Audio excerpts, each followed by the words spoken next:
phone is home. Verbal assassin, straight cashing, no faking, dropping knowledge bombs, minds waking, heart shaking.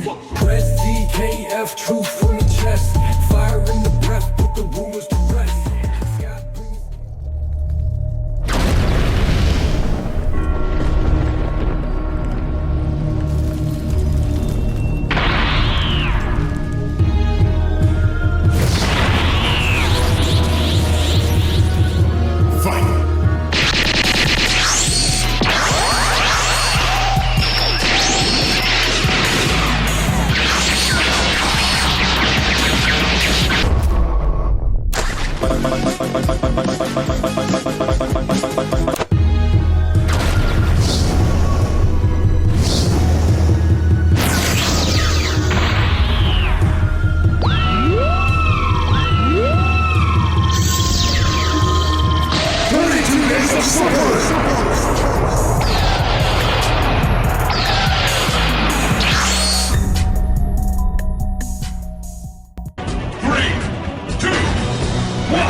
Go. Hell yeah. Rocking and rolling. Sweet. Fuck yeah, man. Look at that. Got that shirt of God there. Well, first and foremost, man, how you doing, Scott? You know, how's your week been, man? It's been all right, you know, just enjoying the Christmas holiday with some family, you know, friends, stuff like that. Hell yeah. You have a good holiday, man? What'd you do? Oh yeah. I went to my aunt's house on Christmas Eve, and then I went to another aunt's house on Christmas Day. Just ate a ton of food, you know, with the only thing to look forward to with Christmas when you're a childless adult is just like, oh shit, I don't know, man. Yeah, just right. Gorge myself in food. Yeah, you know, maybe have some drinks, eat some good food, try and see some friends or some shit. Oh yeah, were you able to catch up with anybody? Yeah, a couple cousins. You know, they moved cross country. I don't get to see them all the time. You know, they came out and you know, we sat there talking about a bunch of stuff. Ding dong, karate delivery.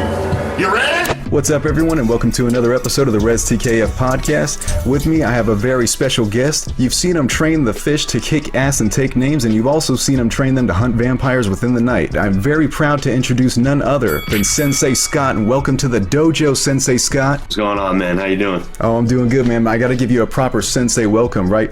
Oos. Hell yeah, man. Fuck yeah. Tell me, Scott, I know we broke down a little bit of what you've been into lately, but what is a normal week of a life of Scott like? What do you normally get into? I mean, you know, it's mostly just work and train. I just try to stay out of trouble and not do anything that's gonna rock the boat in my life too much. And honestly, it's not that exciting outside of the fish tank stuff. I just I go to work, I come home, and I start coaching people. I had a couple of guys over the last year who competed in some form, and you know, I'm looking forward to next year. We're gonna have more of that.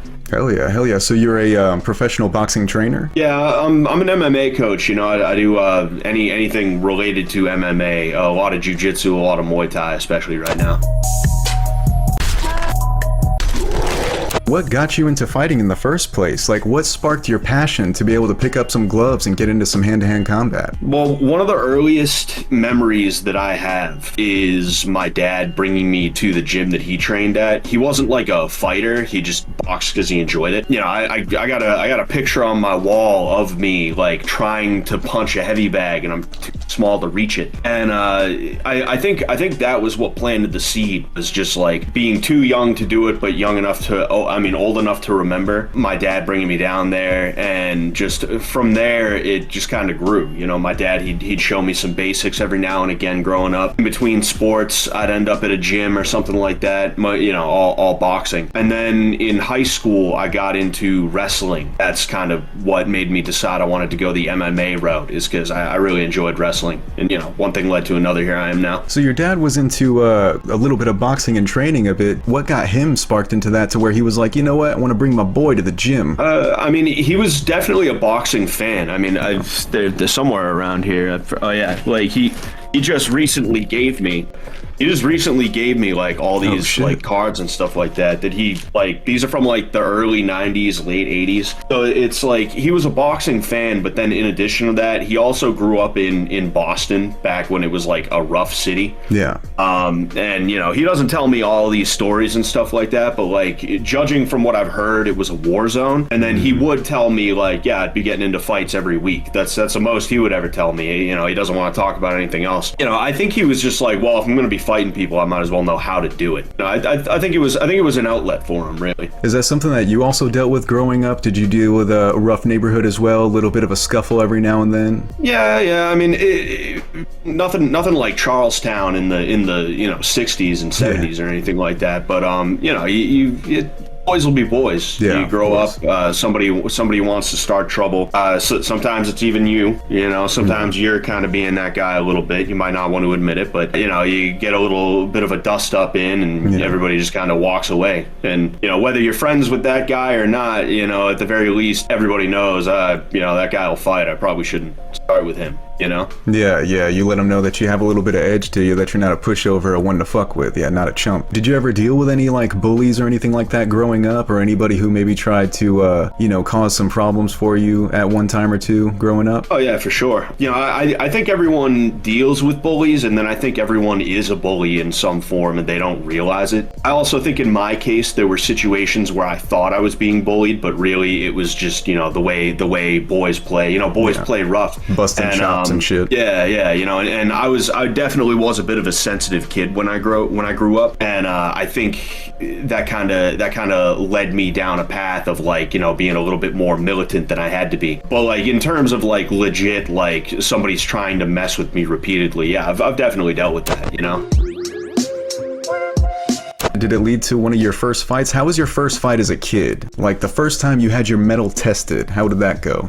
And what happened? See, it depends, because the first time I ever threw hands at somebody was at a baseball field. Yeah, we were playing a game called Pickle, and for anyone who doesn't know, it's you set up two bases. You can do it on the field, or you can just do it anywhere as long as you got two bases. And there's two dudes that are throwing, and you end up they're throwing the ball back and forth, and the goal is, if you're one of the runners, you got to run back and forth. It's one of those games where it's it's pointless, but it's fun. It's a good way for a bunch of kids to not be breaking stuff a lot of the time. Stay out of trouble and away from drugs and shit. Yeah, and there was this kid that he just kept dogging me, right? And I didn't know what his problem was. And today he kept running into me purposefully, trying to body me. And I was just like, what the hell is this dude's problem? And finally he does it one too many times. I get up, he's standing over me, and I think he probably thought that I wouldn't throw a shot at him, but I did. I threw a punch to the liver before I even knew what a liver shot was or how much it hurt. And I just remember hitting the kid, and then he kind of was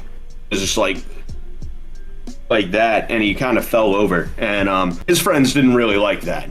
Yeah. his friends might have given me a lick or two themselves, but with a cowards group, that usually is how it is. They want to send the fucking ruffians at you because they got chumped off. Yeah. And that was the first time that I ever really threw a punch at someone in earnest. I'm trying to remember the first time I got into a I'll meet you after school fight, and it was probably in the neighborhood. It was definitely in the old neighborhood, and it's just one of those things where somebody's being a little more annoying than usual that day, and we throw a couple of punches at each other, and then we're like, all right, I quit.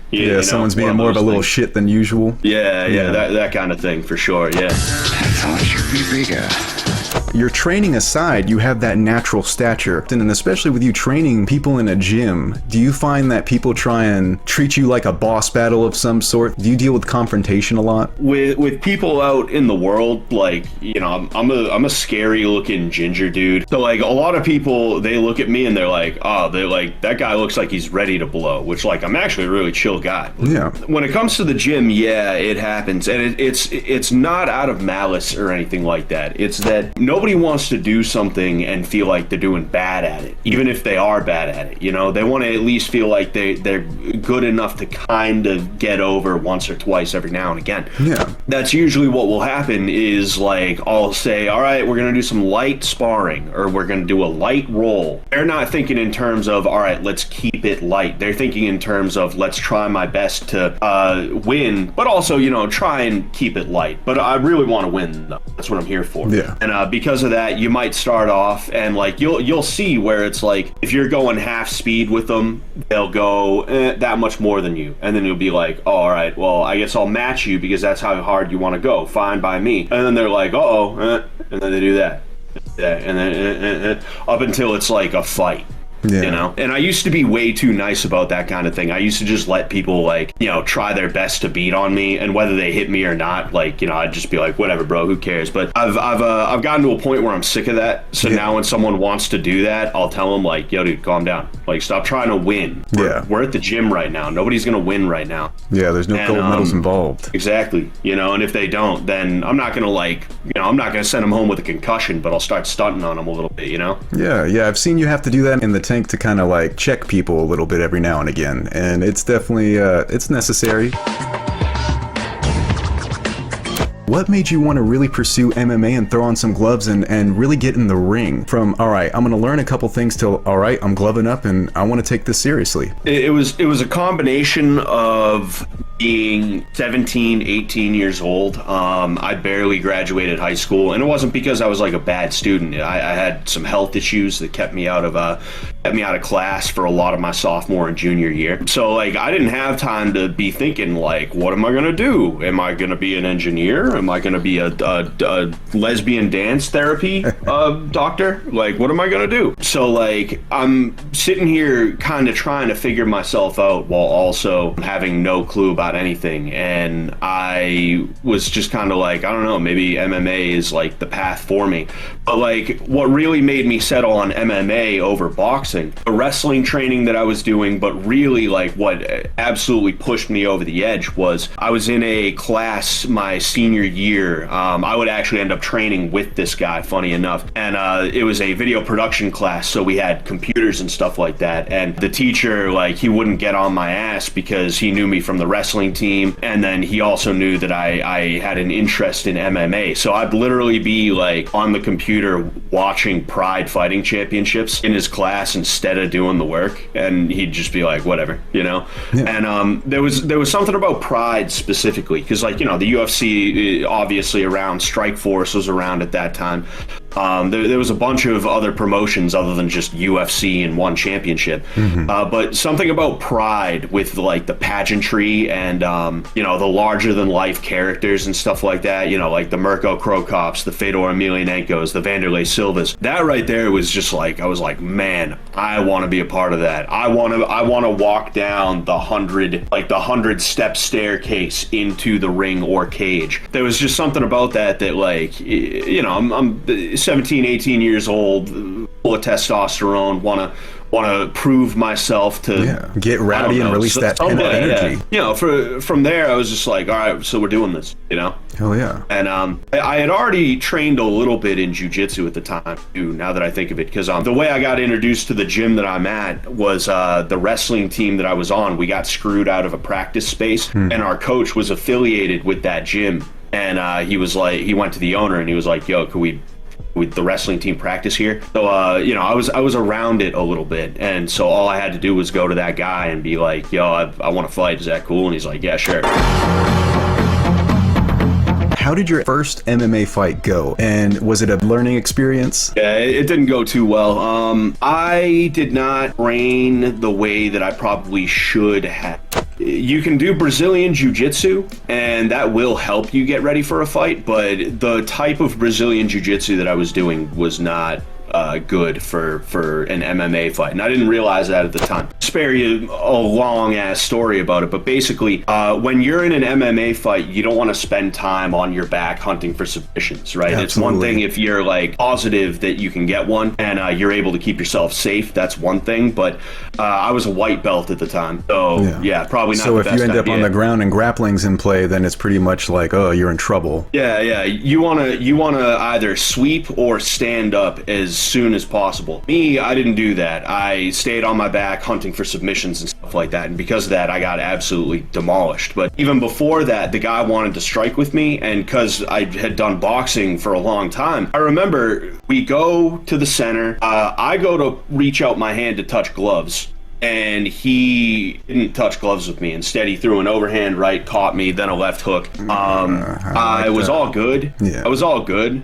It was fun, like I was fine. I ended up throwing a jab cross, and I saw fear in his eyes. I just saw like he did not like that. That's when he shot in, and I spent the rest of the fight on my back. So it was a situation where there was a couple of things that went wrong well before I even got into the cage. And then one thing that went wrong is, I don't know if I necessarily believe it 100%, but I did kind of breach the code where it's like, if you want to touch gloves, you're supposed to ask before the fight. You're supposed to like put a hand up before the fight starts, like, hey, and then if they acknowledge you, that means, oh yeah, like we're gonna touch gloves. I had no clue about that. Nobody told me anything. Yeah. You know?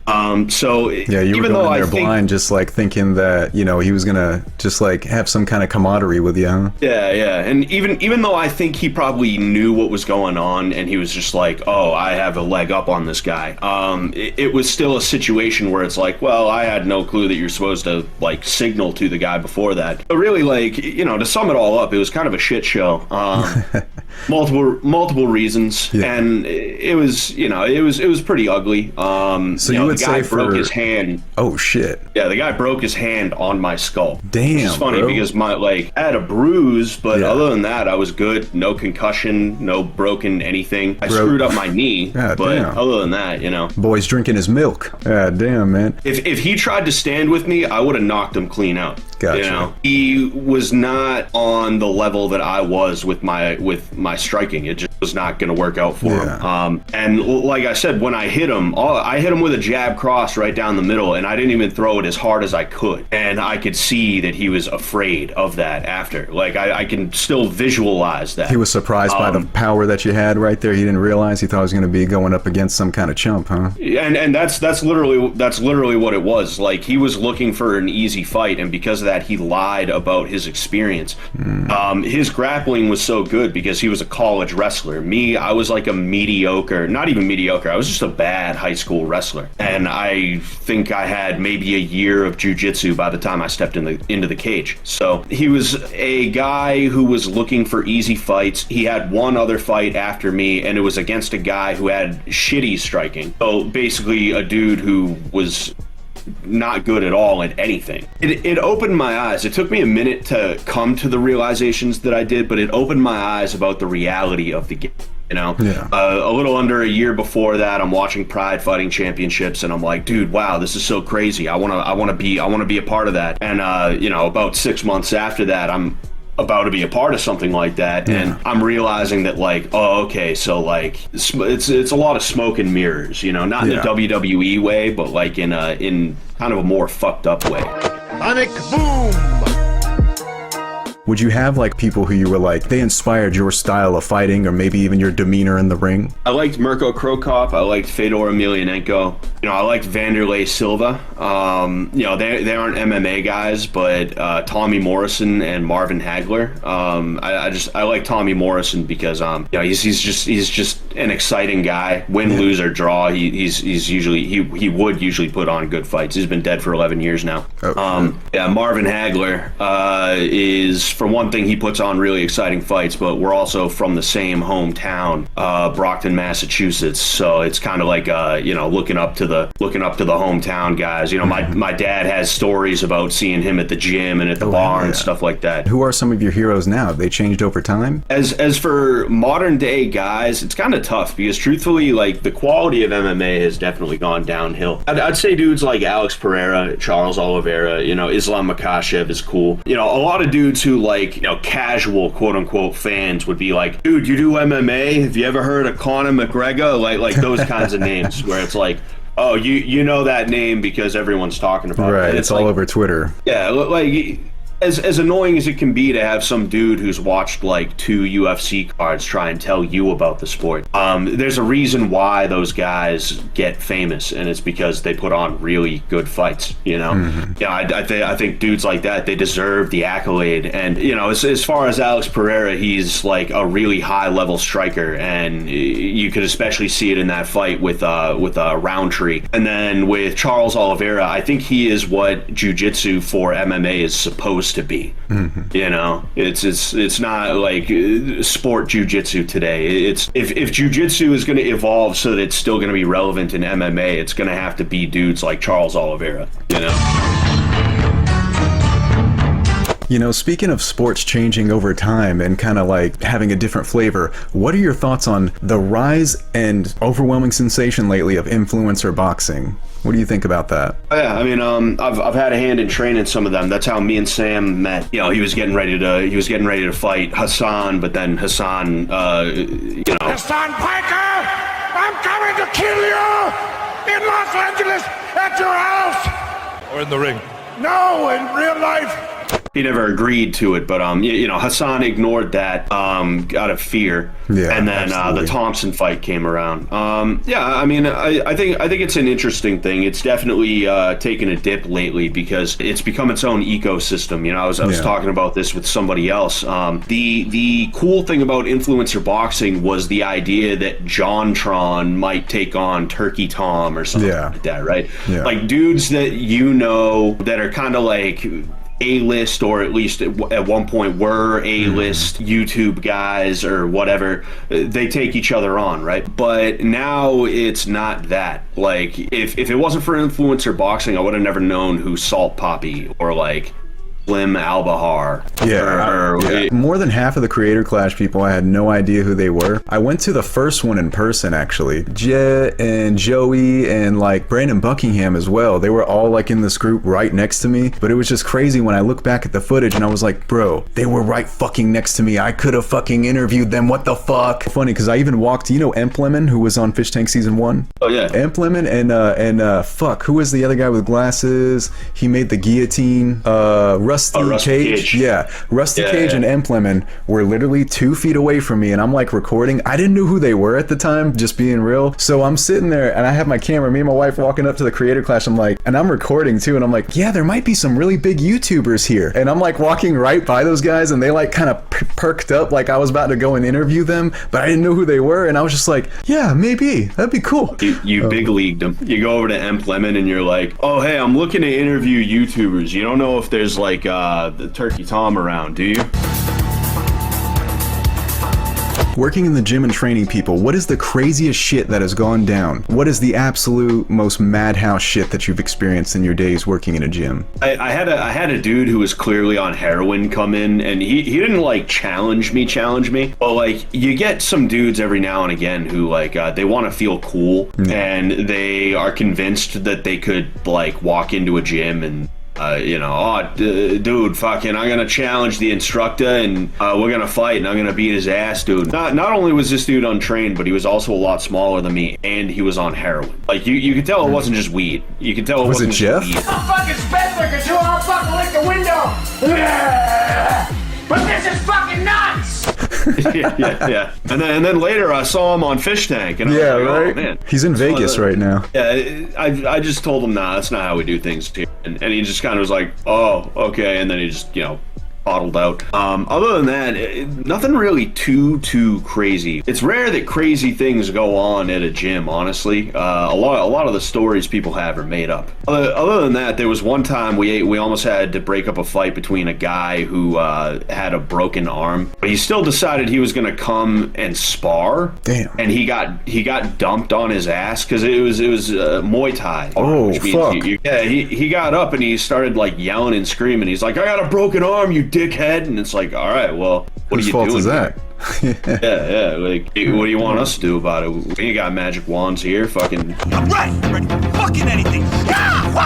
What advice would you have for anybody at all, regardless of age, regardless of creed, where they come from, what they do, anybody who thinks even remotely about getting into the ring or starting to train or putting on gloves? What would be your stern advice to them? Work hard, and you're not working hard enough. Your body, right, your mind more specifically, is always going to tell you, hey, let's take it easy, let's take it easy, let's take it easy. Me personally, I can't get myself ready for a fight. Like, I could do skills training. I could like get somebody to help me with skills training. I know how to do that. But even though I know how to get ready for a fight in terms of the conditioning and stuff like that, I'm never going to push myself as hard as I need. So I need somebody there who's going to be like, go faster, keep going. I need that. Do you ever get like nervous or anything? Like, do you get bad nerves during a fight, or have you gotten over that stage? Oh, dude, The second I'm told, hey, you got to fight, I get nervous. It's like, everything will be cool. I'll be sitting there laughing, joking after training. My coach will come over. Oh, hey, we got you a fight. Here's the guy's name, and it's just like that. Yeah. You know, it's if you don't get nervous for a fight, there's probably some issue there. You know, and people who say that they don't get nervous because, you know, they've had enough fights, maybe they don't get as nervous, you know, but they definitely do get nervous. It's something that I've never felt nervous during a fight. I've only ever felt nervous before a fight. You know, when I walk out, I don't feel anything, and even if I do feel something, as soon as I hit the cage or the ring or wherever, I don't feel nervous anymore. I really don't feel anything. It's just kind of time to go. So it's like game mode, game time, ready to rock. Like no fucking time to be nervous. Like it's time to complete it and get that win. Like, yeah, fuck all the nerves. But beforehand, does it fuck with your sleep, or how do you deal with that anticipation for a big fight or anything that might be giving you a little bit of nerves? I don't lose sleep because I'm usually working so hard that like I couldn't stay up if I wanted to. What helps me with nerves is to just try my best to not think about it. And when I say that, it's not just like, oh, don't think about it. It's literally that like if I'm driving and I remember that I have a fight in 3 weeks, I'm gonna be like, well, I'm not fighting right now, driving, so let's just drive, you know, something like that. Just trying to remain in the moment and focus on whatever's going on. It also helps when you're training because you know that you're doing something that is going to help you in the fight. And also it helps to lionize yourself in a certain way, or at the very least to remind yourself that you're not made of glass, you know? Yeah. Because that you've been through some shit, that you've been through trial and error. Oh yeah, you know, because when you're looking at somebody else, they feel just as bad as you, and they might even feel worse, but they're not gonna like do or say something that's gonna let you know that. And because of that, you, as a cynic as many people are without even realizing it, they're gonna think like, oh, like, dude, this guy is like dude, I'm fighting RoboCop, dude. Like, this guy, oh, dude, he's in great shape, as if you're also not in great shape, right? He knows how to fight, as if you also don't know how to fight. And he doesn't seem scared at all. Meanwhile, he's thinking the exact same thing about you. You know, it just is what it is. Everybody has their little thing, you know? Yeah. Me, like, I watch movies the day of and the day before the fight. I'm not saying this is some like secret of mine, but like it's just a way for me, like when I get closer and closer to ground zero, you know, I can kind of like watch the ideal. You know, I can watch The Ideal, and I can also watch movies and, like, you know, take in media, like some kind of fucking Redditor or something like that. But I can take in stuff that's going to put me in a mindset where I'm like, all right, it's time to go in there and just try and hurt this guy. You know, like Apocalypse Now is a big movie for me because, fuck yeah, you know, classic. Yeah, you know, I'll watch the 3-hour Redux, you know, before my fights just because it's, you know, the whole theme of the movie is very applicable to an MMA fight, or just, you know, any situation where you're gonna have to overcome somebody. Is like, you know, you don't play around with it. You do the worst thing you got to do in order to make it through and you know, accomplish whatever it is you need to do. Yeah, and if you don't stay strong and level-headed, just like that guy, the whole reason for their mission, you let that problem overtake you. And then you are the problem, you know, like if you let that shit corrupt you. Hell yeah. And I like that you watch movies too to immerse yourself in a mentality. I watch God of War gameplay videos when I work out. He constantly, you know, that press circle, he's lifting the doors, he's pulling the fucking shit, he's lifting the fucking shit. And not just like that new, like, I'm a good daddy God of War. It's like, I like the older ones too, where he's just fucking pissed off, you know, because I'm sure, you know, I was an angry kid, man, but all that, you know, I dealt with the same shit. I was a little bit of a sensitive kid, had some anger issues. It makes you kind of like a little bit more defensive, or I don't want to say defensive. It makes you have more of a guard up, you know, and that's you got a shorter fuse. As the years have gone by, like I'm 32 now, so I definitely try and like hone that shit, you know, get it all tamed down and whatnot.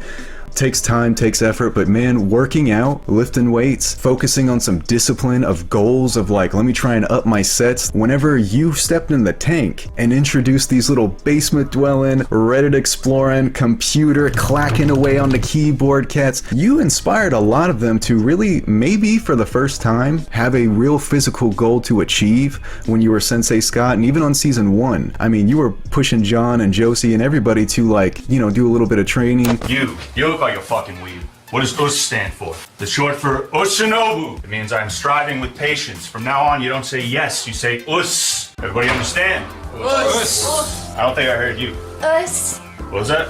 Us. Huh? Us. You have to say it louder. Us. Okay. It's like pussy. Yes.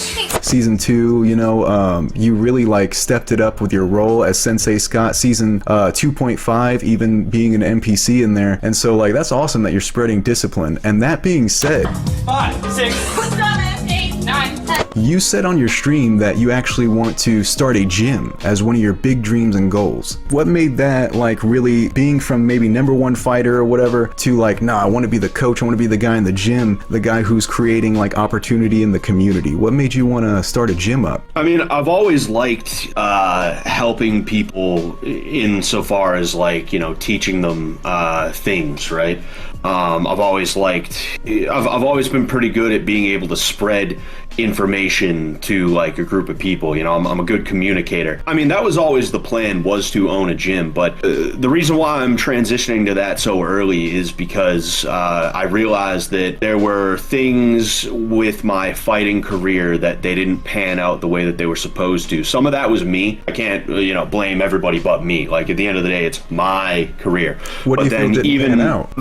Fighting is not what people think it is, right? It's a horse and pony show at the end of the day, or a dog and pony show, whatever they call that. And if you are not one of the in guys, you're never going to be one of the in guys. And that's one of the reasons why I identify with Marvin Hagler so much, is because he's an example of somebody who was not an in guy who ended up becoming known as not only the best of a generation, but one of the best ever at his weight class. I believe it was middleweight. And seeing what he had to go through in boxing was insane, you know, the shit that he had to put up with. And I know that is what I probably would have had to put up with, especially nowadays in modern MMA, because I know guys who they have like 15, 16, 17 fights and they are still not in the UFC. And it's not like they have dog shit records. They'll be like 15-3 or something like that. That's not terrible. But then there's other guys who, because they have connections, they get into the UFC with like 5 fights and not all of them are wins. You know, right? So it was the right managers and like promotion teams and whatnot. The right Don Kings. There was that, combined with the fact that, like I said, you know, part of the reason why my first fight didn't go the way that I needed it to is because I wasn't trained the way that I needed. That comes down to a couple of things. I don't want to sit here and ascribe malice to it. Like, no, not at all. You're just being real. Yeah, but like I realized that you know, the people that were around me at that time, that weren't really concerned with whether or not I did well in MMA, which is like really, really bad, considering that this isn't, it's not like it's a jiu-jitsu tournament where like, okay, I mess around a little bit and maybe I get submitted. It's like, no, like brain trauma is being handed out, and broken hands, I guess. You know? Because of that, though, like, I realized that I could still fight. You know, dudes are fighting into their 40s nowadays. Like, the way everything is progressed. Hell, look at that Logan and Tyson shit. They're still doing it for the sponsorships. Yeah. And like, who knows? Maybe I could even make it to the UFC if I play my cards right. But do I want to? Is the question. And I don't think I want to, because I got a wife now. We're trying to have kids. Yeah, congratulations on that, man. When did you meet her? How long have y'all been together? I met her like a week or two before COVID hit. And that's why we were able to get married so quickly, is because we had nothing better to do. Like, all the gyms closed down. I still worked because I was working at a place that was deemed essential, but like we had nothing to do but hang out with each other, so we got real used to each other real quick. We've been together since then. We've been married. In February it's going to be 4 years. Hey, congrats, man. Thank you. We just met through a dating what's it called? A dating website. Oh, hell yeah, man. Yeah, hey, that ain't nothing wrong with that. Me and my wife met through Twitter. Yeah, 10 years later, bro, married. Man, that's pretty sick, man. Hell yeah. I don't want to be treated like a whore.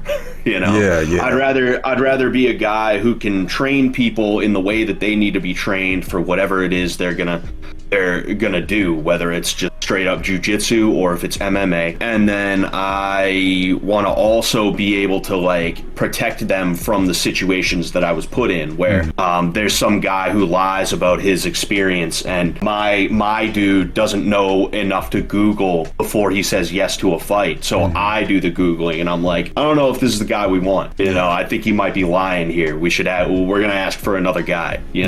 That's kind of what makes me want to be a gym owner and a coach, over a fighter as of late. But I will fight again, definitely. So you're kind of over the aspect and thought of like, that fame, fortune, traveling all the time, being on the road and whatnot. Having to be away. Right now, you're more so like, let me stay in a place where I can like be more able to be a family man, able to be in your community and be at a set location rather than be in hotel rooms every week and have everything up in the air all the time. Yeah. That would suck if I had to travel all the time. I like being at home. You said on one of your streams that one of the biggest changes of your life that set you on a different trajectory was getting kicked out of your house, and that kind of caused a lot of ripple in your life, but not for the worse, because you're where you are today. But if I may ask, what caused that? How was that with your family life growing up? Like, what caused that incident? Yeah, I mean, I was always very aware, right? I'm a very aware person. That's part of the reason why I'm so quiet, is because I'm just like taking information in and stuff like that, and I've tried my best to kind of come out of my shell on camera a little bit more. But overall, I'm not like a big talker. I do a lot of just kind of watching, right? My mom specifically, it was both my parents, but especially my mom, kind of a bullshitter. She grew up in an Italian household, and Italian households are full of love, but they're also full of bullshit. I'm half Korean, half Italian, bro. Yeah. So you like the way they look at you is he's just a kid, whatever, I'll tell him a lie. And me, like, I was aware enough to spot a lie. Yeah. And it wasn't just that, like, she lied. I was 8 years old and she told me a lie. No, it was more than that. There was like a lot of like weird mental like bullshit that she pulled. A lot of women out there are emotional terrorists, and they don't get called on it because they're like, nobody wants to tell a woman she's bad. With my mom, it was more specifically that she was just a very anxious person, and she didn't want to believe that like me as a young boy, I might get into a fight, or I might like figure out about girls at some point. And it just caused so much stress and so much tension between us, and it ruined the first part of my life. It really like those health issues were due at least in part to the shit that she was like pulling. Shit that you didn't realize as you were growing up and developing and realizing like, whoa, that shit was fucked up, like as you put the pieces together over time? Not even that. It was I knew the entire time that I was dealing with like a kook. Things between my mom and I are much cooler now. Like fences make good neighbors, and I think it makes good family members too. Is walls in the house make good family members. But just one thing led to another. Like my dad, we had a fucked up situation growing up, but like he chilled out after a while, and because of that, we were a lot cooler, a lot quicker. It just came to a head. I was like, I forget if I was 18 or 19. I think I was 19. Just one too many arguments. I threatened to fight my dad because my dad was telling me that I'd have to find a place to live if things didn't improve between my mom and I, and I took that as him taking my mom's side as opposed to what, in my opinion, he should have done. And I still think this to this day. He probably should have been like, "Hun, knock it off, man." Yeah. Oh yeah, like overall, without talking in circles about it forever and ever, I You just need had someone to have your back a little bit. Yeah, exactly. But like overall, I had a really rough time growing up in the household that I did. You know, because of that, it fucked me up in a couple of different ways that I had to really like get. You know, I had to spend my early to mid 20s kind of, you know, removing myself from those mindsets. When I got kicked out, yeah, it sucked in the short term, and I still, like I said, think that it really wasn't a cool thing to do, but it worked out in the long run because it at least removed me from the situation. And when I was able to get on my feet a couple months later, I had my own place where I could do my own shit. I was able to figure myself out on my own, and I didn't have to deal with like people breathing down my neck all the time. You were able to self-actualize. Hell yeah. Oh yeah, you know. Because like even nowadays, like I got to deal with like my parents and other people where it's like you're trying to navigate something and then they're like, oh, here's what you should do, and you take their advice and you get fucked over, and they're like, oh, you know. Yeah. Like one of the best things that can happen to somebody who's in that situation is to just forcibly removed from it, whether they get kicked out or whether they you know, jump out the plane, parachute or not. Yeah, you know, so because that then it really kind of gets you where you are today, and kind of help put some thick skin on you as well. It made me realize a bunch of things, you know, especially like even about myself, because you know, you can sit here and you can have these issues with somebody, but when you remove that person and you replace them with another person and you have the same issue, you got to think like, oh well, you know, that person's gone, I'm still here, maybe I'm the issue. It's like I've never believed that I was ever perfect or anything like that. I don't think anyone is, but you know, it's if you're in a rough home situation, like if you can get out, definitely get out, and if you can't, just look for a way out, and you can get out sooner than you probably think you can. It's just that it won't be as comfortable as you want it to be, and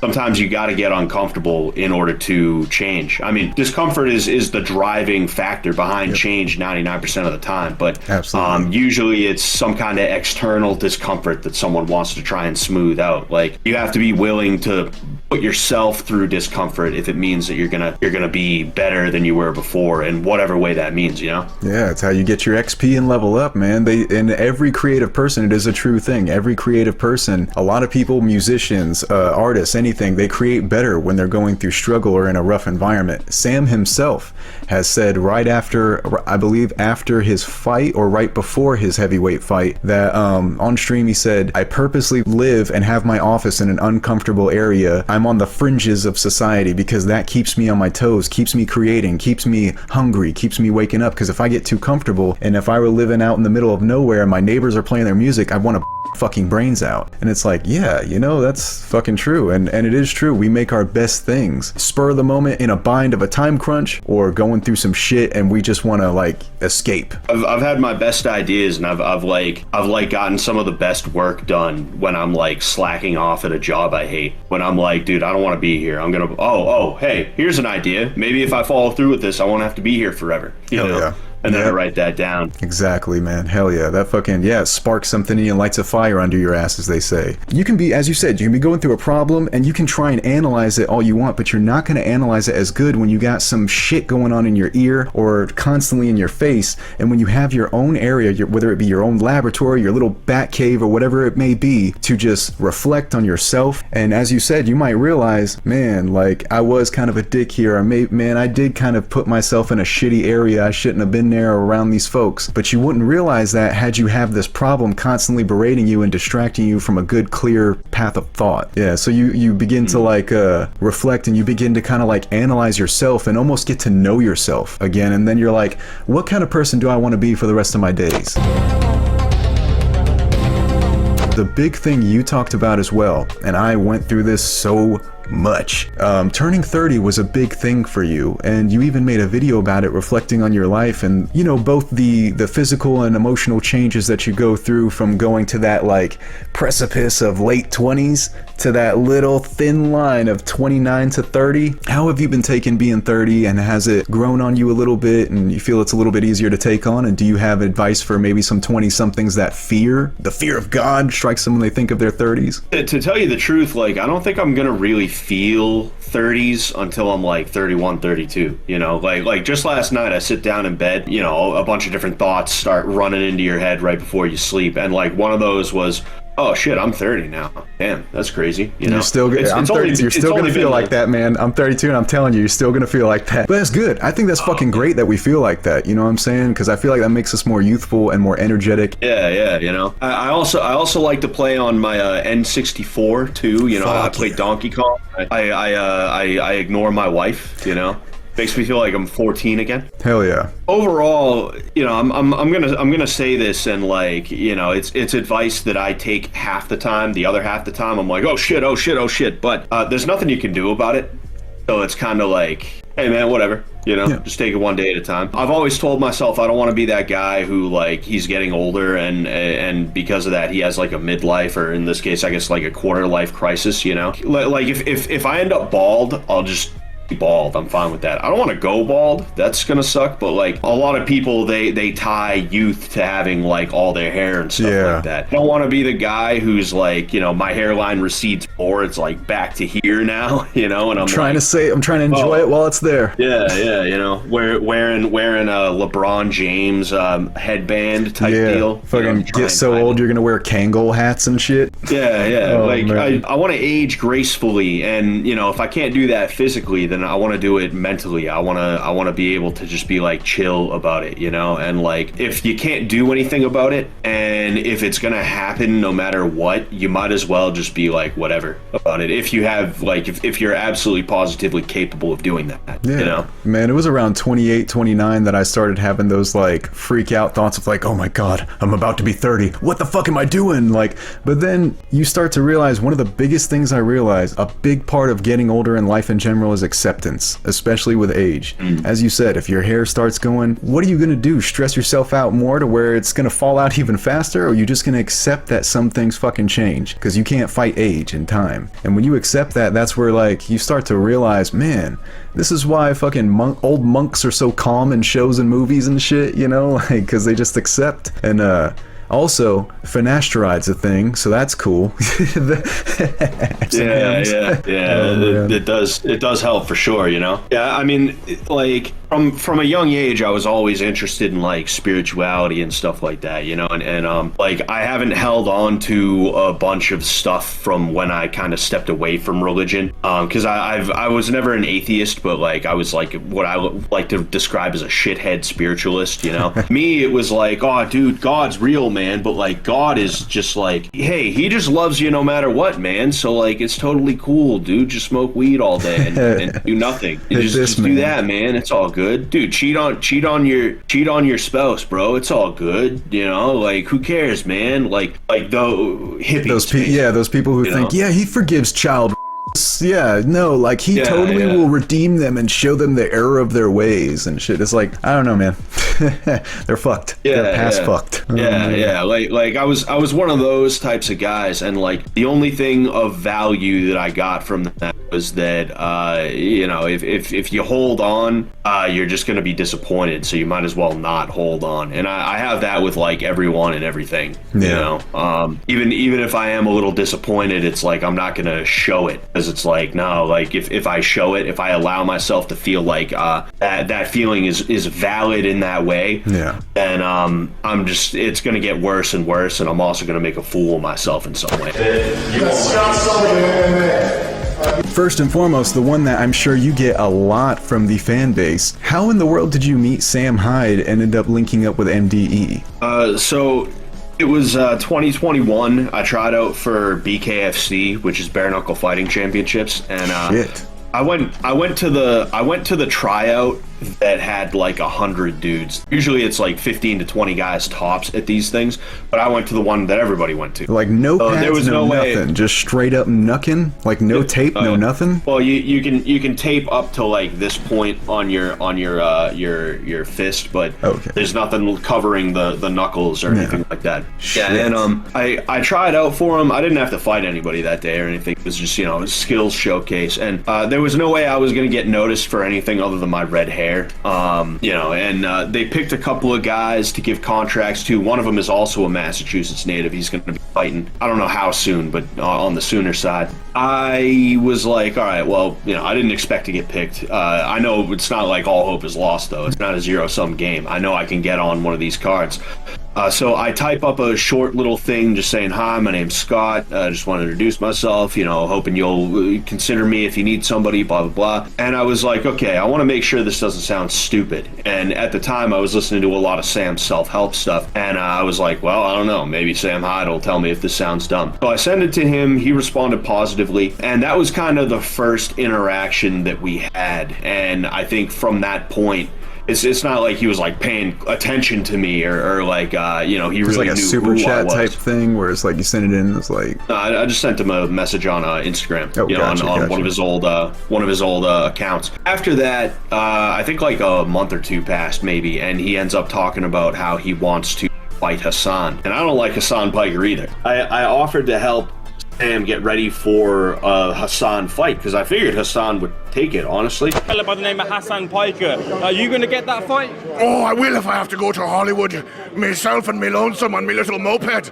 I'll go out there and get him, Donick. You'll see. I'll be out there committing a crime and stalking him because I'm gay and I'm obsessed with him. And that was when we first met up, and the rest was kind of history. He didn't end up getting the Hassan fight, but I want to say like 6 months later is when we figured out that he would be fighting the Thompson guy, and I helped him out with that. Then Brandon Buckingham came down. Happy Punch Promotions. He wants Sam Hyde to be my trainer. You're making your momentum go forward, and then you're bringing it to a sudden stop. And what I want to happen is like almost like a body in a car accident. This arm's just going to continue going forward through the windshield. Does that make sense? One thing led to another, and I ended up on Fishtank. you were training also with Harley and Brandon? With Brandon, it was a little bit more in-depth because he had like 2 or 3 months until his fight, and I would meet up with Brandon once a week and do a bunch of pad work and do some drilling of different skills and stuff like that. Then Froggy Fresh, that situation happened. Yeah, I also helped with the quartering, Jeremy from the quartering, but his fight fell through as well because he figured his opponent, figured out that he was being trained by me and Sam. And his opponent was like, oh, no, never mind. I don't want to fight you if you're being trained by them. So you met Sam training him for the fight, and how did he basically say, hey, this guy's all right? What moment do you think that was? I think he liked that I did a lot of pad work. Oh, okay. Yeah. Because like he went to a couple of different people, and I don't know if he was doing a ton of pad work with those guys. And not just that, but also like a lot of people, when they train people, they're trying to train the guy that they're training to be a specific way. And not everything is going to benefit everybody, right? Like I've dealt with this where there's a guy, he's training me, he fights this way, he wants me to fight that way too, but I'm not like that guy. They say put the fries in the bag. Dude needed to shut up and just hold the mitts. You know? And I'm good with that kind of thing where it's like, I'm like, if I see something that's so egregious, I'm like, that can't stand. I'm going to be like, hands this way, don't throw like that, don't do this. But I'm also not going to try and pigeonhole somebody into doing things that they are simply not able to do, And you can see during Blood Games, we did some kickboxing pad work, and I had never held any sort of kicks for Sam ever. So like I was having to learn what he was capable of as we were doing it. And there were a couple of times where he was like, yeah, I don't really do good with this kind of thing. I do a little bit better with that kind of thing. And instead of me being like, oh, well, just try it. I was like, oh, all right, we'll steer into the thing you're a little bit more comfortable with. So overall, like I think it was a combination of things, but like boxing specifically, it was probably that like I would actually work with him and not try and get him to work for me.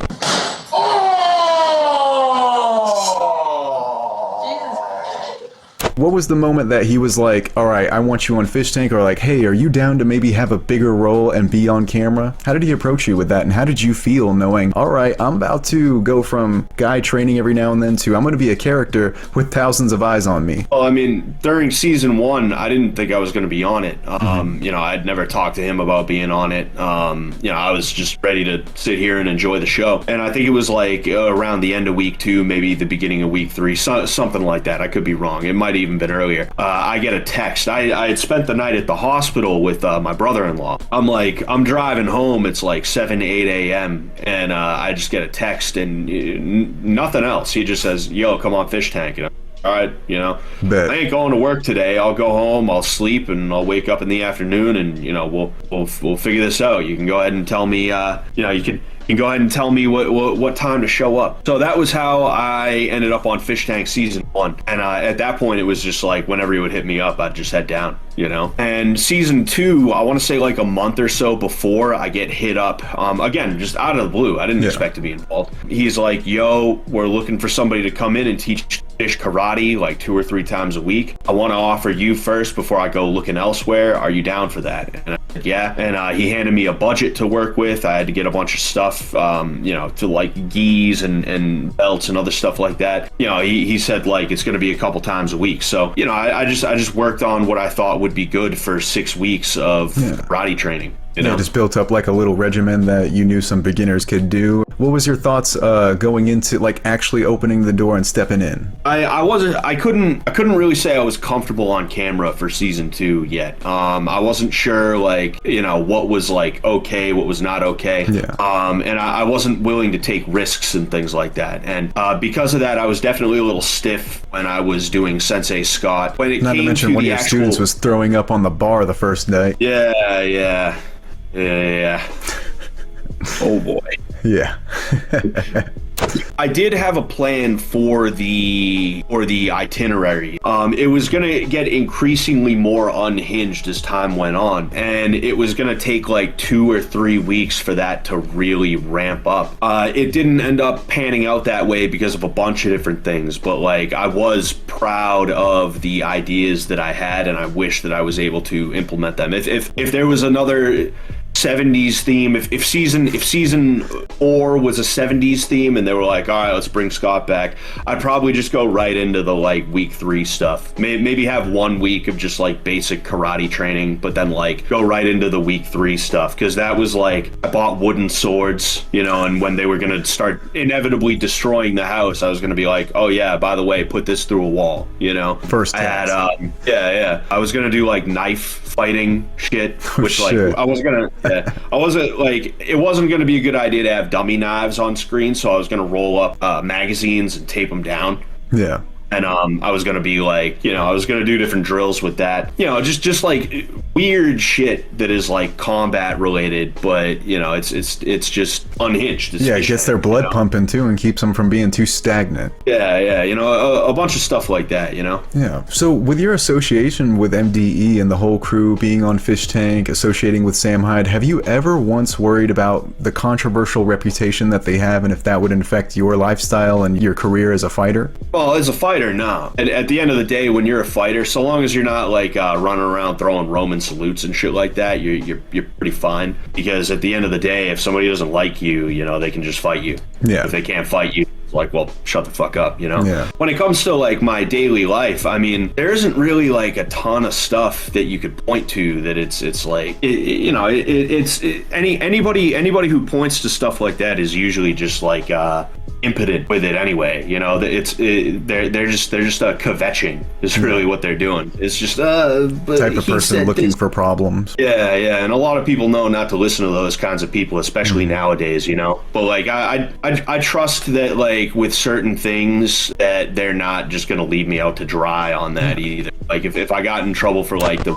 escape thing from Bitch Tank, I know they're not gonna be like, oh, you got in trouble? Oh. So that day, I think Sam hit me up to come down that day, and I got there. I mean, like, here's the thing about me. I'm a team player, sometimes to a fault. I will subjugate myself to the needs of the team if there is a clear and present goal, and if that means I get a little bit of egg on my face, that's fine, because let's be honest here, we all look like idiots with Fishtank now and again. Yeah, you know, you're willing to go for the honorable sacrifice. Yeah, you know, it's not like I'm the only one who's done something on there that is like, oh man, that really looks dumb. My big thing was, okay, I'll do this because you guys are asking me, and I want to be help around here. Yeah. But how am I gonna do this in a way that is gonna be a little less fucked up?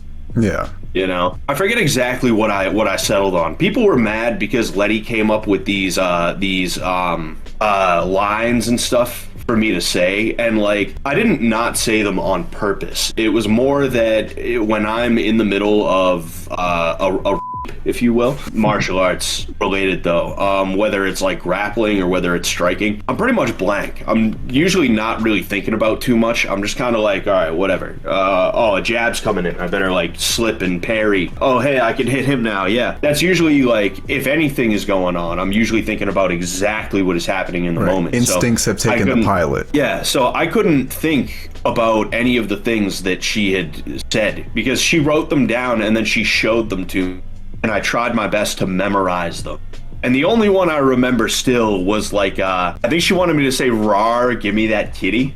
and that's the only one that I remember now, you know. And at the time, I still couldn't even. It was just like after I was like, oh, I didn't say any of them. What were they again? Oh yeah, there was that one. Overall, Escape for me was like, okay, I'll do this. I'll try and make it as funny as possible, but also we got to make it as campy as possible and as ridiculous as possible. Yeah. That way, I don't feel as like weird about it. You know? Yeah. I think a lot of people are feeling this now, that all of that controversial shit with Sam and MDE is slowly dissipating. I feel like because people are realizing that we all miss laughing, we all miss comedy, and we remember that comedy can be fucked up, and comedy isn't meant to be all fucking flowers and sunshine and fucking daisies, because the dark shit is comedy. So I feel like with the help of Fishtank, I feel like slowly they're kind of going into a little bit more of a limelight, slowly a little bit more onto a mainstream passable stance, you know what I mean? Season 3 was a lot more tamed down, like everybody's kind of easing up on their controversy as well. At the end of the day, people have to care, and if nobody cares, then it doesn't matter. It's kind of like what you said a second ago. People miss laughing. People are not as quick to be like, oh, they said what? You know, I remember when cancel culture was a big thing, you know, and it was always a thing, don't get me wrong, but like it really hit a crescendo in you know, like I want to say 2017 to like 2020, 2021. And what was behind that was Twitter mobs. If one person calls up your work and is like, hey, Rez TKF said he doesn't like the color blue, and I'm part of the pro blue, your boss is gonna be like, oh man, huh, wow, okay, that's crazy. Hey, don't you worry, it's gonna, like, we'll keep an eye out for that for sure. It's when like your boss gets 100 calls from people who are like, I just want to let you know, that's when they're gonna be like, fuck dude, I don't get paid enough shit. Look, sorry dude, but like I don't even want to do this, but like I gotta let you go because we're trying to make money here. Half the calls coming in today are like people who aren't trying to give us money, they're just trying to complain about you. So like, I'm sorry dude, you know, like that's what cancel culture was. Cancel culture wasn't you say something edgy and then like the world explodes. Cancel culture was somebody doesn't like you or something you said however long ago it may have been, and because of that they send a hate mob after you know. It's really gang stalking. Yeah, even if it's not relevant anymore. It's like how they always, anytime PewDiePie does something, they always try and bring up the whole bridge incident that was like forever ago, and it's like, man.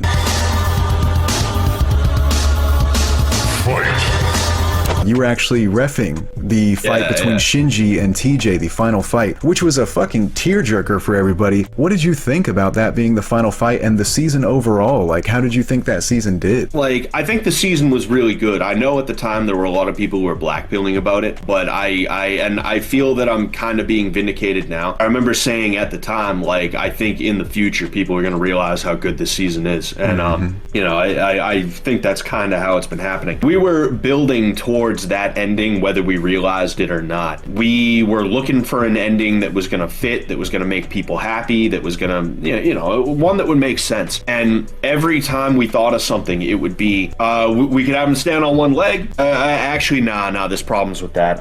What if we have him do bottle flips? What about that? We would just always be like, nah, that's not going to work. Like, all we could do was just be like, toss some gloves at him and we'll have a boxing. Yeah, because the beef belt was such a hit that season. Oh yeah, for sure. There couldn't have been a better ending for that. And I think in terms of like endings out of the three, it's probably the best. And like, people are going to be like, you're just saying that because you were there. Yeah, the season 1 ending was very, very good. 24 hours, I think maybe even more of just mini challenges. And then that Wonka parody ending was like hilarious, She gets no fish box, no money, nothing! Good day, sir! You lose! Goodbye! Out! Josie! My boy, my beautiful boy! You won! Like you said, it was a tearjerker. You were actually on the edge of your seat that whole time. Yeah. With the season 1 ending, you were rooting for both of them too. Oh yeah, with the season 1 ending, you were like, I'm pretty sure there was a point where it was like, okay, Josie is the winner. Like, she's gonna be the winner. Right. It's clear. Nothing Letty can do to come back. But like with the season 2 ending, even if TJ was up on points, how are you gonna see him get his ass beat and turn around and be like, here's 50K, So it was a situation where like there was legitimate tension. There was a dump of it, there was a tension dump that was taken on all of us, and it was just crazy, bottom line. Like, there's so many things you could say about it, and I don't even know what to say other than it was just crazy. You've been in the wildlands during the day.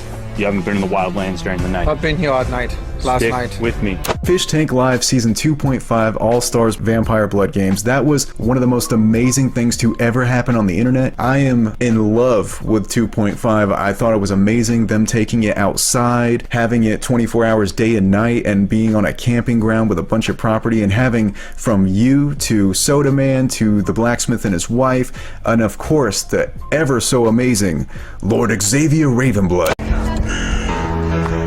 I have heard the ravens speak of your deeds upon the wind, but I have not met ye uninvited guests.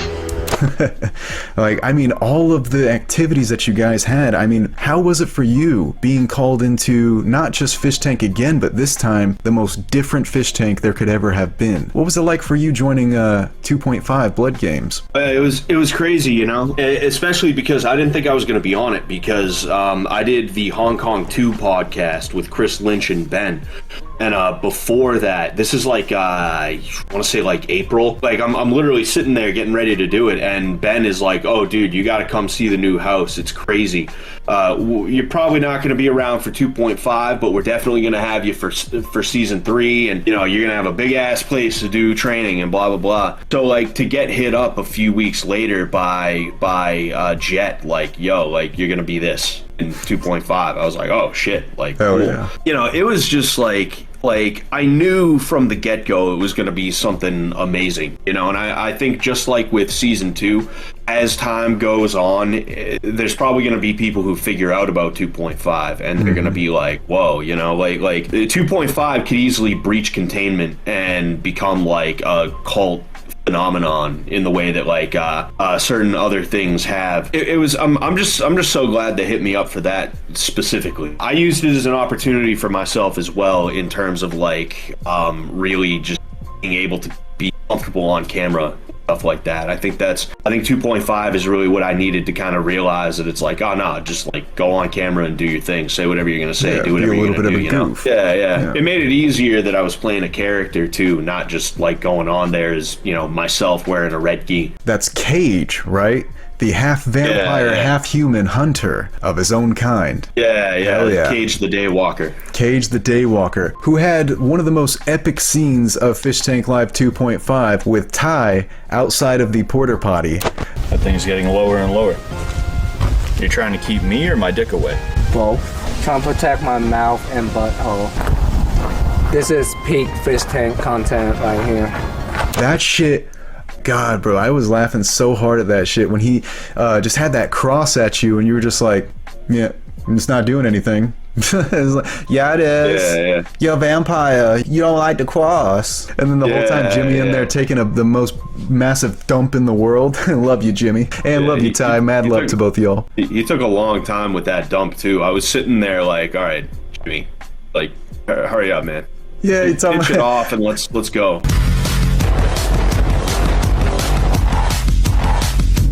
What were your favorite NPCs and what were your favorite moments of working on Blood Games 2.5? I mean, from like, you had the Blood Rave, you had your tournaments with the boxing tournaments, you had your all-out gunfight battles. I mean, so many events. Like everybody did so good on Blood Games. It was insane. It's so hard to like pick anybody. But like, if you put a gun to my head, I'd say the blacksmith and his wife, Xavier, obviously. Brian did so well. Brian did. Yeah, Deputy Brian was fucking awesome. I was rooting for either one of them. Like when I left, I'm like either TJ or Jimmy. That's who I want. Like either one of those two. It was a great time. What was your favorite event though? Like a lot of the things that I took part in were just spur of the moment. Like that bathroom thing. That was like I was walking back. It was like dark. I was like, all right, it's, you know, if anything's gonna happen, it's gonna be because they in the woodshed said so. So I'm gonna go back there. And then I just happened to see Ty and Jimmy walking towards the porta potty, and I was like, oh, like, whatever, let's go over there and see what kind of ruckus I can cause. And that happened. That was definitely a favorite moment of mine.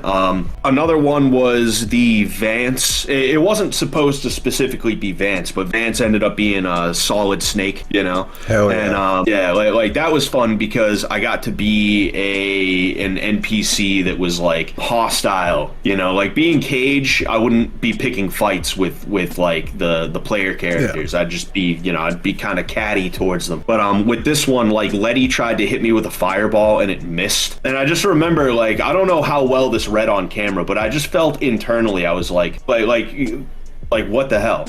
You know, and then I shot her. And then Brian, without saying a word, because Brian was with me there, you know, he ends up shooting Vance because Vance was there too. And we're just kind of like sitting here and we're like trying to stay in character, but we're also looking at each other like, what the fuck was that, you know? Yeah. But just like overall, that was like probably one of the best, like, and I'm not just saying that because I was involved in it. Like that was probably one of the best moments in like that's up there, top 5 moments is like that stealth mission.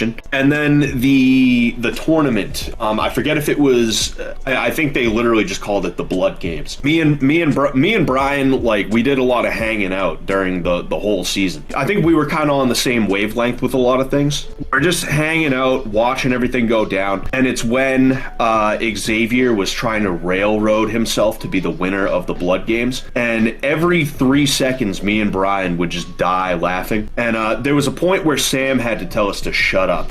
Because, like, Xavier, he gets killed, and then he's like, but wait!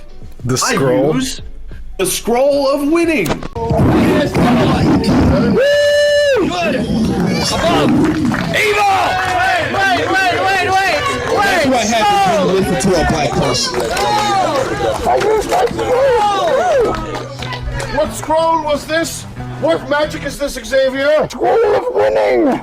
One of the most powerful spells in my life. Hell yeah. Just the way he said that, we both lost it. And it was uncontrollable. We could not stop. Sam had to be like, guys, shut up. And it's like, he said guys, but you know he meant Scott and Brian, shut up. Because we just could not control ourselves. That was like, I hope and pray. I'm gonna have to like if they don't plan on it, I'm gonna be so mad. I'm gonna have to like bother them to do it. But like, I hope they do edits. And if they do edits, I cannot wait to see that again. Because that was like probably the best moment was Xavier pulling out the scroll of winning. Oh yeah. It was the scroll favorite. of winning and then the scroll of Greg forfeits and shit. And Greg got so pissed at it, he rips the fucking scroll and then gave him the power of Saint Anna Maria. Yeah, man, fucking great times there, bro. What are your thoughts on various fish and casts such as Jimmy to Vance to Letty, Xavier as well, Ty? Did you have some good times with anyone else in particular? Yeah, I mean, you know, I like all of them. I know me and Letty had some beef. Oh really? You know, like that was point. real? Yeah, it was. Yeah, oh yeah, that was real. Oh, I thought that was a bit. Nah, that was real. That was real. You know, I like Letty overall. Enjoyed working with everybody, and Greg too, because you've actually sparred with Greg. How was that during was it Bitch Tank? How was it sparring with good old Greg? Yeah, no, it was good. You know, I was impressed with how far he came, because I remember seeing him on season 2. You know, throwing windmills and stuff like that, and it was cool to see him throw a jab and then an actual cross. You know, that was pretty cool. You know, he's Greg's such a cool dude. You know, I love the hell out of Greg. You know, I got to hang out with, the last time I saw Greg was the day after Bitch Tank. I got to hang out with him in Boston along with a couple other cool cats. You know, like anytime those guys want to talk, anytime those guys want to like hang out, if they're in my neck of the woods or if I'm in their neck of the woods, I'm totally down. It's me, I'm kind of closed off because of the fact that, like, you know, I have the schedule that I do, but like I'll inbox people every now and again and just be like, oh hey, like this made me think of you, or like hey, how you doing, you know? And it's really cool. You know, it's cool to have something in common with these people, because, like, you know, something like BloodGames specifically, like I don't know of anything else on the internet that is like that and ever will be like that. So right, Ice Poseidon tried, but was nowhere near what Fishtank is. Yeah, they're not going to come after you. They wanted to go after the Gooner, Jaw, Dunkel.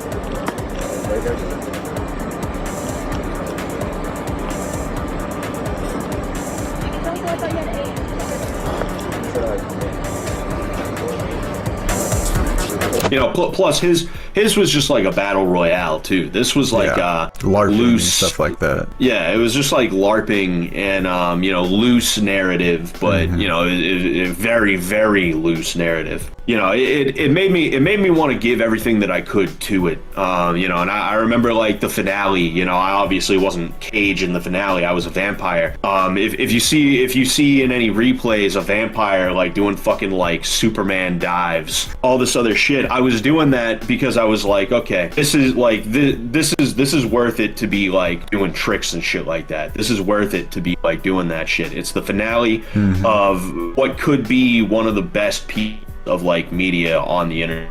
I'm being honest with you. I still kind of feel feel that way today. Yep. Like I didn't want to go out there and just like run at someone with a sword and get killed and then fall over and then get up and respawn. Yeah, this was the time to shine. Yeah, I wanted it to be like final boss vampire type stuff, where like you're not dealing with the level 1 slimes anymore. You know, these guys actually know how to like swing a sword and fight, even if I'm not trying to down them in a real way, you know. And they now have the skull next to their level, or the question mark where you can't see their level. Yeah, you know, and like it just feels cool knowing that we were all able to be a part of that, and each person brought their own little piece to it, you know. Hell yeah. And it wouldn't have been quite the same without any of those people there, you know? Speaking of, because we did talk about Greg real quick, I would love to get your perspective. Greg versus Jimmy. How do you feel about that? What are your thoughts? I know you've been giving both of them tips and tricks and whatnot, because Jimmy mentioned how on stream how you were, and on the podcast how you were mentioning some tips and tricks and whatnot. Me and him linked up again on the anniversary of season 2, which was the 18th of December, and we had another talk, and he was saying that you were giving him some really good tips and advice, and he did, because I told him I was going to be talking to you, he did say, and let Scott know that I am preparing, and I'm taking his advice and I'm heeding it. Yeah, that was a pretty good Jimmy, for one thing. Thank you. But yeah, I mean, I'm mostly giving Jimmy the help because I think Jimmy could probably use it a little bit more, because, you know, as we've seen, Greg has like drastically improved in less than a year. Might as well put in that work. Okay, 135, 10 more.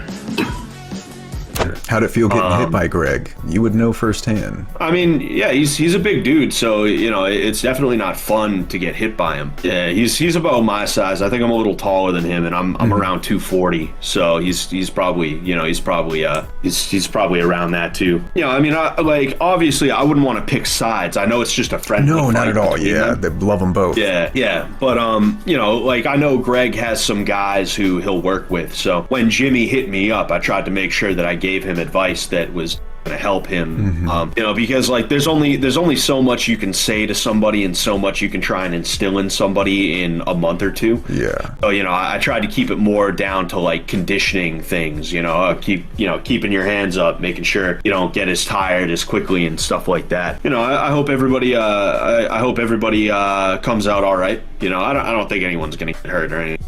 But you know, you with a fight, you always want to pray for the best. Definitely want to have the best outcome, and hopefully they just have a lot of fun with it. How did it feel rocking Evil Kevin's shit, man, during season 2.5 Blood Games? I'm not sure what the case was. I think he might have been talking smack or something. From a viewer's perspective, it was kind of hard to hear what he had going on, and you were like, all right, well, you want to maybe throw some gloves on then? Yeah. You see, I think part of Evil Kevin's character that they gave him was to have him be a shit talker. I'm not saying they set him up or anything like that, but I don't think he was going in there specifically like, I want to talk shit to all the fish tank. I think he was probably just happy to be there overall. You know, just like me being like, one thing, if somebody talks that much shit to me in the first place, I'm liable to be like, oh, so do you want to do something? But like in this case, I knew like he's just fucking around, but I am also Cage, and Cage is an asshole. So Cage takes no shit. Yeah. So like I was kind of acting in character to a degree, you know. So I just did whatever I felt was like best. And you don't seem like a boss. Thank you. You do good too. Thank you. I do admire your resilience, Kevin, if nothing else. And I Kevin, emphasize nothing else.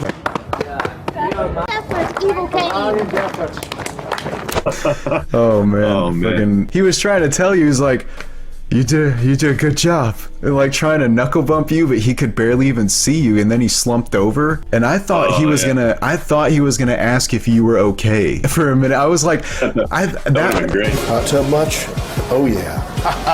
What do you think about Fishtank.Live Season 3? Season 3 was full of so many differences. Despite what anyone might say negative or anything, it had the most innovations out of any season before because they tried the most different things than ever. What do you think about Season 3 in a nutshell? I think it had the potential to be the best season. You know, people compare seasons 1 and 2, and I think seasons 1 and 2 were just as good as each other in different ways and for different reasons. But I think season 3 could have surpassed seasons 1 and 2. By now, I think everybody should understand, you know, you can plan, but things are going to go left a lot of the time. And unfortunately, things went left in a major way. And I'm proud of Sam and Jet and Ben for not just packing it in and being like, all right, we'll see you for season 4. They tried to give us something with the RV thing. Yeah, I mean, I loved the Famous House idea. Yeah, Famous House was awesome. That was funny as shit. That gaslight was so strong. This is Fishtank. Yeah. Does anyone know what that is? She had said she wanted to. Is there fish in this house? Like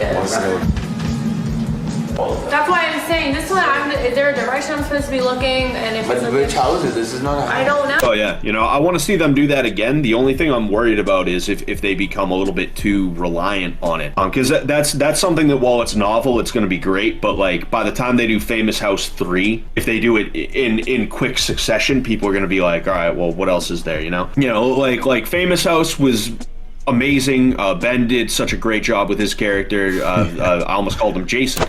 Oh my god, he sent you too. What? Guess what? Yes. You have another plushie. Oh, thank you. Say what? Say what? No, go like this. What? And then get excited. What? Sam did such a great job with his character. Hey, you.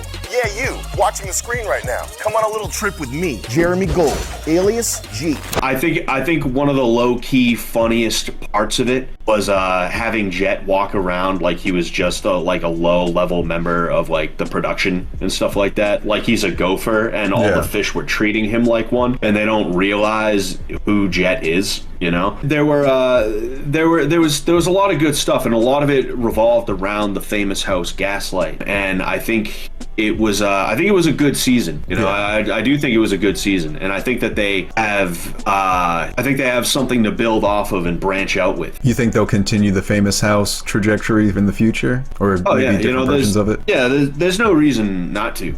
They're not lazy. They're not like they'll think up other ideas and stuff like that. But like I hope we do see Famous House again, and I hope that they do it in a way that it's not going to get boring or stale after a while.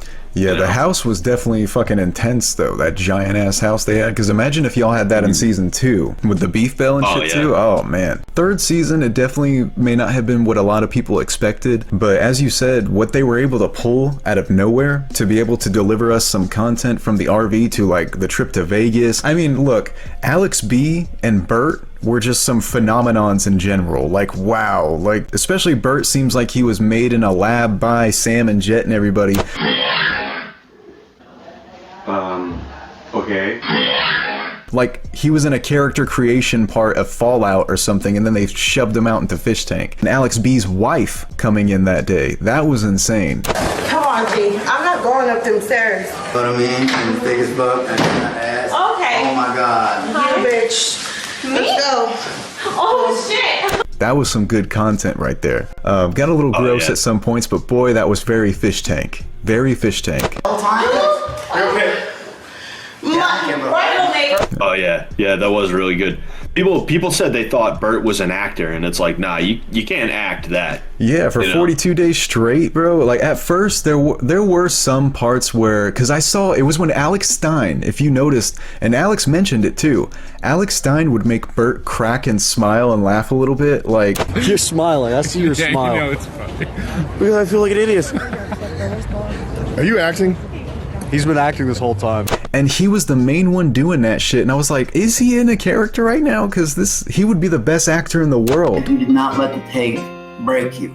You beat it. Like, what are your thoughts on Burt and Alex B? Yeah, I mean, I'm glad Burt seems to be trying to turn his life around from what he was up to before. Yeah, goddamn. You know, he's I've known people like Burt, man. You know, I don't even know what to say about Burt. With Alex, like it's funny because like he said he needs to be with his abusive spouse because he needs someone to control him. And like, I think you just need to control yourself, pal. Yeah, man. I think that's what really needs to happen, you know? But he admitted he needs a handler. I mean, he needs a wrangler is what he needs. Like he's good content. I'll say that. You know, he's really good content. You don't understand what the fuck he's rambling about half the time, but yeah, definitely great content. And he definitely keeps people engaged with the cameras and the TTS because he believed everything. Him and Burt believed everything. Like they could have told him, you're not on Earth, you're on the moon. You're like, man, I swear to fucking God, we actually are.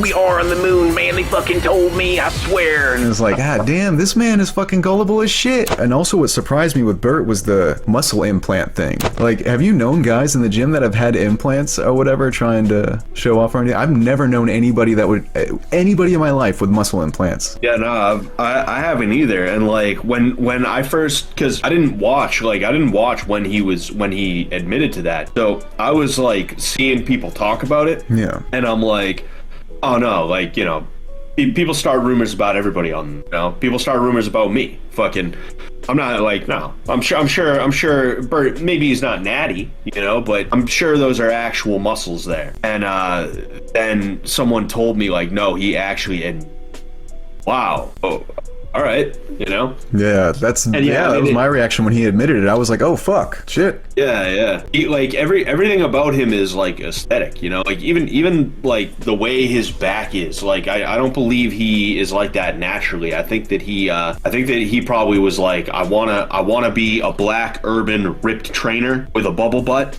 So I need to arch my back like this, and I think he probably just like did that for so long that it just became his posture. As you said, it's like calling him a character seems like it's not enough of a description. Like fuck. Yeah. Burt he's a phenomenon. That is truly a spectacle of a person. He was amazing begging for a change in Vegas when they made him do that. All right. Take him out of his element. Burt! Sure, you got the money. Burt, are you ready to beg for bus fare? So I'm supposed to approach random strangers? You have to earn as much money as possible in the next 15 minutes.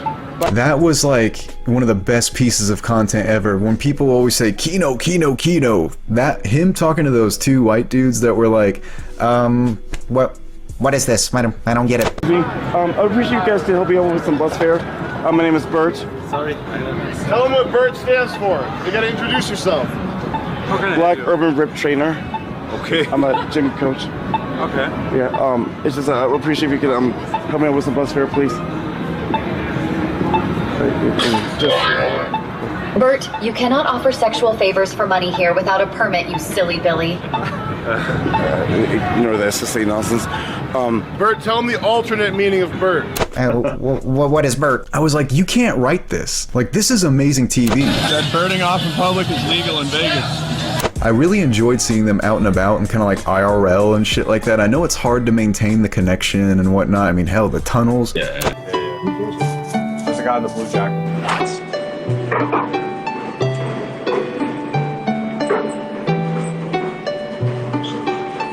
Does the water come when the snow melts from the mountains? And then They managed it halfway through, you know. They did it, you know, and I was really impressed. And I was like, I was talking to Sylvia on a podcast, Brian and Vance on other times, and I would say, you know, oh, what do y'all want different, or what do y'all want to see in it? I would always say, I want to see them either take it outside or build a dome or coliseum type thing. You can do more like physical activities, you know, kind of like on game shows, like whether it be your fucking Hell's Kitchen or whatever the fuck those reality shows are, where they go out somewhere, they do physical activity, they get exhausted, the competition has drama to it, win, lose, no. Then they come back, they're all beat up and tired, but they're starting shit with each other, like about their performance. You know what I mean? They get back to the dorms and they're like, what the fuck was that when you blah, blah, blah, blah, blah. I feel like that would be a great dynamic, you know what I mean? Seeing stuff like that. And so when they took it out, I was like, shit, they're finally doing it. I think that they might change this a little bit more. Oh yeah, the sky's the limit. You know, it's all about how creative you can and want to get with it. And you know, I'm sure there's things they can do with outside. Ah man, I forget exactly when it was, but there was like it was like a bouncy house there, like the world's biggest bouncy house or something like that came to the area that the house was in. I don't know if I ever mentioned it to somebody, but as soon as I saw that, I was like, dude, fish tank field trip to the bouncy house place. Imagine how crazy that would be. Like it just comes down to what ideas do you have floating around in your head and how do you want to implement them. Sometimes it'll just write itself, you know? Hell yeah, man. That it's like the tunnels, man. They just went for that out of the blue and it ended up being a really unique piece of content, but very different for them, but I think it was interesting. Out of all the seasons, what would be your favorite? I'd say, not counting 2.5, counting main seasons, I'd say season 2. You know, it's near and dear to my heart because I was involved in it heavily. You know, I have a bit of a soft spot for those fish. There was just something about that house. It was just something about the time spent there. Even like the beach challenge thing, right? I showed up one day expecting to do boxing, and then they were like, oh, today's beach day actually, why don't you go up there and have them play games and like hang out with them and shit like that, you know? Yeah, doing the tug of war and shit like that. Yeah, like that was just there was something about that. It was almost cozy. It almost felt cozy. Yeah. I'm always gonna remember that. You know, my phone it'll try and do like memories things. I'll get like a notification and I'll look at it and it'll be like a picture that I took from inside the house and I'll just be like, oh man, take me back, you know? Yeah. So I'd say season 2 for sure, you know? Hell yeah. Here's an interesting one that I've asked others, but you would definitely be a great perspective on this. And now we have another season in the mix that I haven't asked people about. Out of all the cast of these 3 seasons, if they all went in a battle royale with all 3 of each, you know, all 3 seasons in a big old room, just going at it, clashing, cast to cast, which season do you think would take the cake and win? Is it like it's a free-for-all, or no, teams. So like teams. Season 1, 2, and 3 would be clashing against one another as a formidable season team. Yeah, so I'd say season 2 because you know, I feel like season 2 had more athletic and aggressive dudes. You know, obviously season 1 had John and Vance, but like season 2 had Cole, it had Brian, it had Jimmy.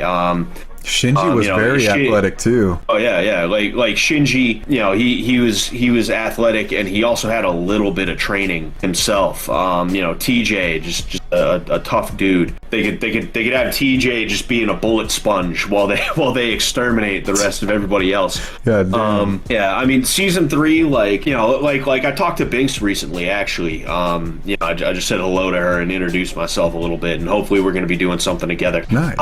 In the near future. future, but like I don't have problems with them or anything like that. But I think insofar as like a fist fight, I probably wouldn't be taking too many people from that season to a gang fight or anything. Much like love that, to Burt, but definitely not Burt, man. Oh gosh, yeah. His fights were something. So what did you think of his fight with I believe he fought Tony Luke?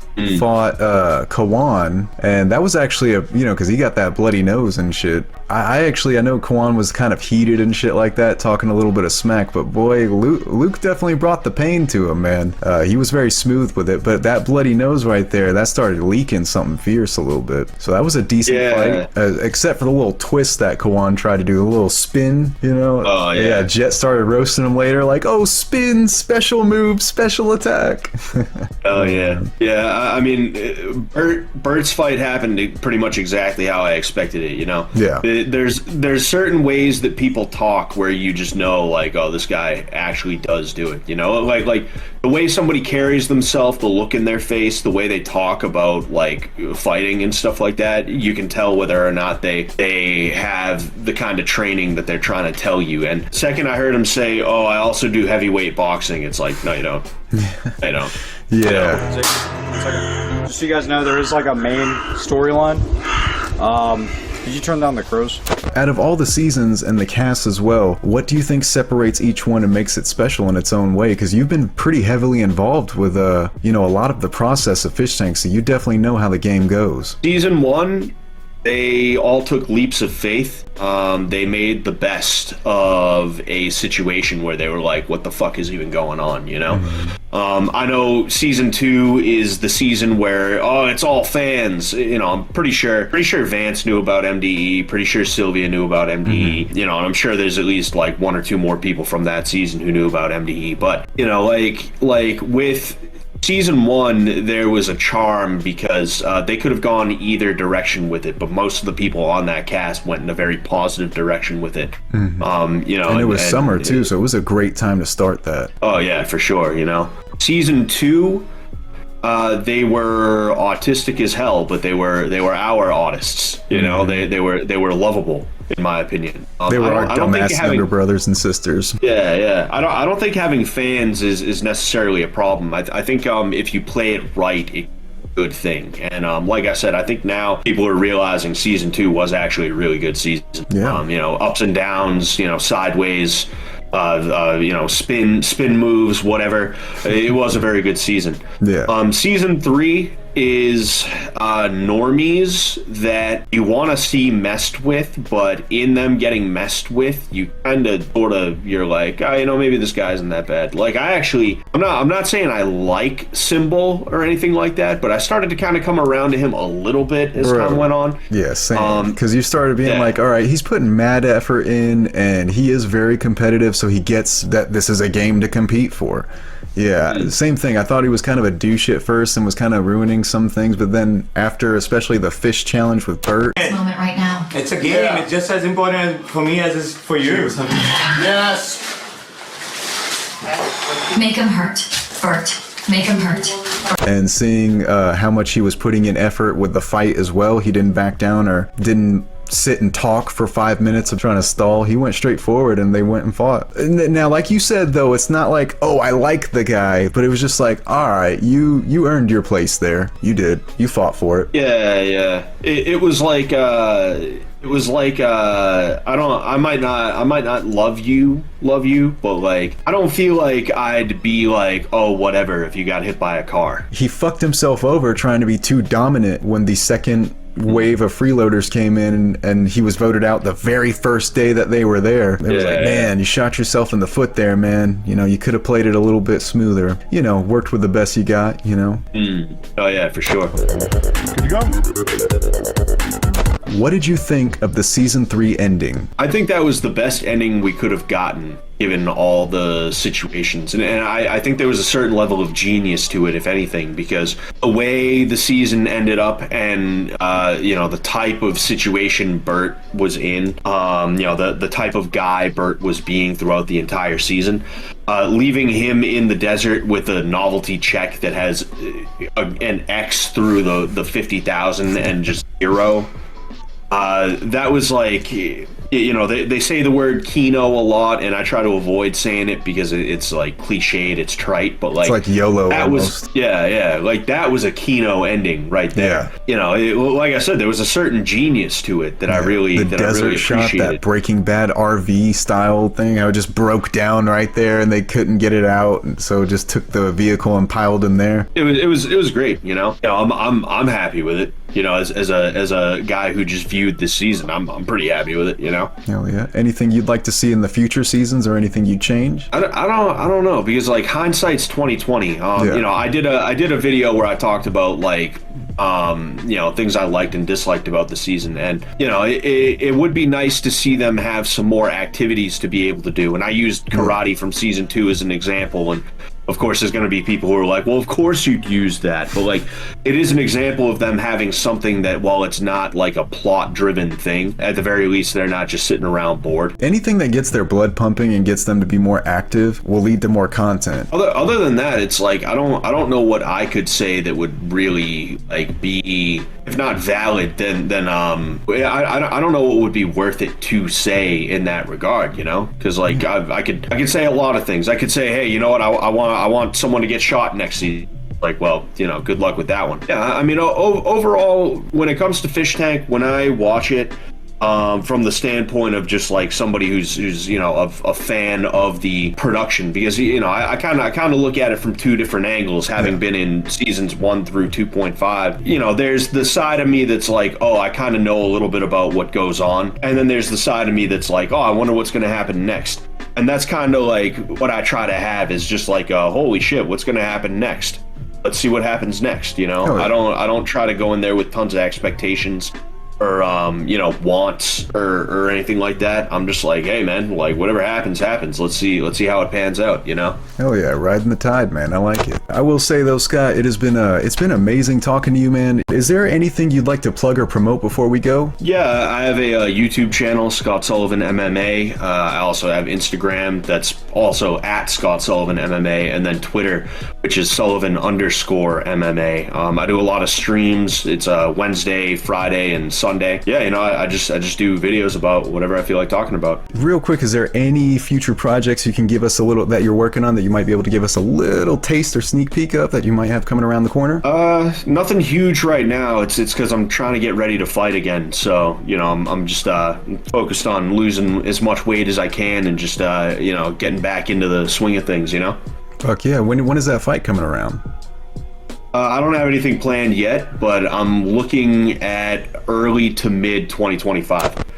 Of course, check out Scott, all of his streams. He's going to be doing some amazing things on YouTube. He's going to be talking about fighting, reacting to Fish Tank, and then plenty more content that you can enjoy and get to know our very own Sensei of the dojo. Go ahead and go and subscribe to his page, like his videos, and go ahead and follow him on Twitter as well. Get up on it, man, and learn you a thing or two as well while you're on his channel about handling yourself in these crazy streets. Is there anybody you'd like to shout out before we go as well? Yeah, I mean, shout out to Jimmy and Greg.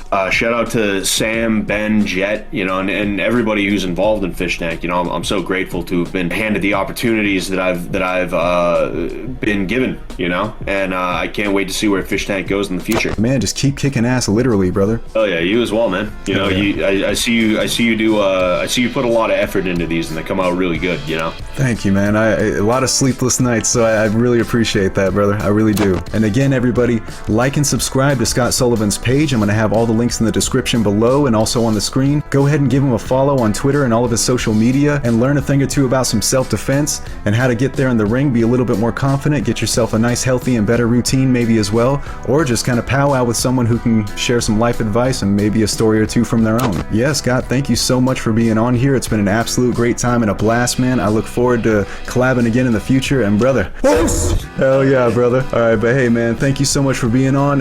Take it easy, and man, thank you, man. Hey, thank you. Hell yeah. Catch you later.